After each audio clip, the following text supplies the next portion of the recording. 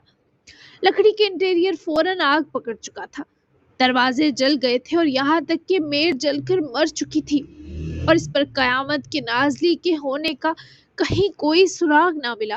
جس کمرے میں آزاد اسے چھوڑ کر گیا تھا وہ بری طرح جھلس گیا۔ خود مزدور حویلی اور ارد گرد کے گھروں کے لوگ باہر نکل آئے تھے، پر پولیس نے ڈو ناٹ انٹر کے بورڈ لگا کر مجمع کو آگے آنے سے روک رکھا تھا۔ صرف آزاد کو جانے کی پرمیشن ملی تھی۔ نازلی ابھی تک اپنے کمرے میں ہی بیٹھی تھی، اس نے انگوٹھی کو مٹھی میں اب تک دبا رکھا تھا۔ بیٹھے بیٹھے آنکھیں بند سی ہونے لگی تو وہ جلدی سے سر جھٹک گئی، اسے ابھی کے باہر سے ہٹتے ہی یہاں سے نکلنا تھا۔ جبکہ آزاد جب جلے نازلی والے کمرے تک پہنچا تو اس کی آنکھیں سرخ انگارہ ہوئی، کچھ ابھی تک پھیلے دھوئیں کے سبب اور کچھ نازلی کے وہاں نہ ہونے پر۔ نہیں اللہ، آپ میرے ساتھ یہ نہیں کر سکتے نازلی، وہ جسے وہیں گھٹنوں کے بل سر اٹھائے کہتے گرا تھا۔ آنکھیں بھیگ گئی، وہ یہی سمجھ رہا تھا وہ بھی اس کمرے کے ساتھ جل گئی، کیونکہ اس کمرے میں ہوا کے پریشر کی وجہ سے سب سے بھیانک آگ لگی تھی۔ ہر چیز جل کر خاکستر ہو گئی تھی، کوئی چیز باقی نہ بچی تھی، سب راکھ کا ڈھیر بنا ہوا تھا۔ وہی نازلی نے بھی باہر ہوتی ہلچل ختم ہونے پر جلدی سے اٹھ کر روم کا دروازہ کھولا تو سامنے کوئی نہ تھا، پر عجیب سا دھواں تھا کہ باہر نکلتے ہی اسے حبس کا احساس گھیر گیا۔ وہ اسی پریشانی اور فکر کے سنگ باہر نکلی تو جیسے صحن سے رات کے وقت ہر جگہ دھواں بھرا دیکھے، نازلی نے دل پر ہاتھ رکھا اور بمشکل دوڑتی وہ سیڑھیوں کی طرف بڑھی۔ وہ جیسے جیسے اوپر گئی دھوئیں کا غبار بھی بڑھنے لگا۔ نازلی نے اوپر پہنچ کر جب دھوئیں کا مرکز ساتھ والی حویلی دیکھی تو وہ جلدی سے کاؤچ پر چڑھی اور دوسری طرف دیکھا، دھواں اس طرف حد سے زیادہ تھا۔ نازلی کا یہیں دم گھٹ رہا تھا، اس کی ہمت نہ ہو رہی تھی کہ وہ سٹول پر پیر رکھے نیچے اترتی۔ کہ دھواں بہت گندا ہے، میرا گلا ایسے لگ رہا ہے جسے چیرا جا رہا ہے۔ یہاں کچن میں تو نہیں لگ گئی، چائے بنائی تھی کہیں گیس کھلی تو نہیں رہ گئی، اوہ میرے خدا۔ نازلی نے کھانستے ہوئے ہی دیوار پر چڑھتے احتیاط سے سٹول پر اپنے پیر جمائے، پھر وہ اس پار اتری اور ناک پر سویٹر کا کنارہ دھوئیں سے بچنے کو رکھے وہ نیچے کی طرف اتری، مگر دھواں نیچے سے ہی اٹھ رہا تھا۔ اوپر سے شور شرابے پولیس اور فائر بریگیڈ کی گاڑیوں کا سائرن بھی سنائی دینے لگا۔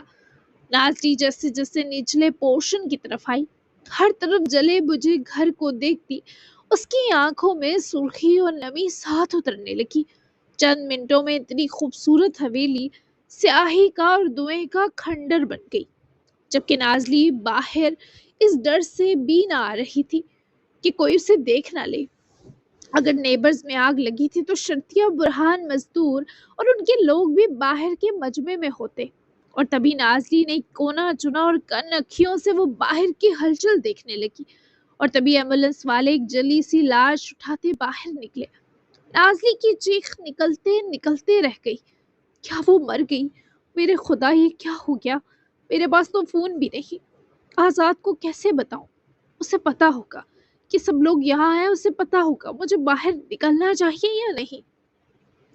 نازلی نے مسلسل کھانستے گہرے سانس بھرے، اور اب نکلنا ضروری تھا کیونکہ اس کا سانس بند ہو رہا تھا۔ دھوئیں کے سیاہ غبار چہرہ سیاہ، حلق بنجر اور سانس غیر ہموار کر رہے تھے۔ وہ راہ کی ٹھوکروں سے بچتی بچاتی باہر نکلی تو اسے لان ایریا سائڈ سر ہاتھوں میں گرا کر بیٹھا آزاد نظر آیا۔ باقی سب لوگ اپنا اپنا کام کر رہے تھے۔ حویلی کا ایک حصہ جلا تھا، 3 حصے صرف دھوئیں سے بھرنے ہوئے تھے، اور وہ ریسکیو ٹیم وہی دیکھنے میں لگی تھی۔ تم ایسے نہیں جا سکتی، یا اللہ میں نہیں سہ سکتا اس کی موت، میرا دل پھٹ جائے گا، مجھے واپس دے دیں اسے۔ وہ قریب آئی تو اپنے ناک سے سویٹر کا کنارہ پرے کیا۔ ناک کے سوا نازلی کا پورا چہرہ کالا ہو رہا تھا، جبکہ غصہ اسے روتے سر ہاتھوں میں گرا کر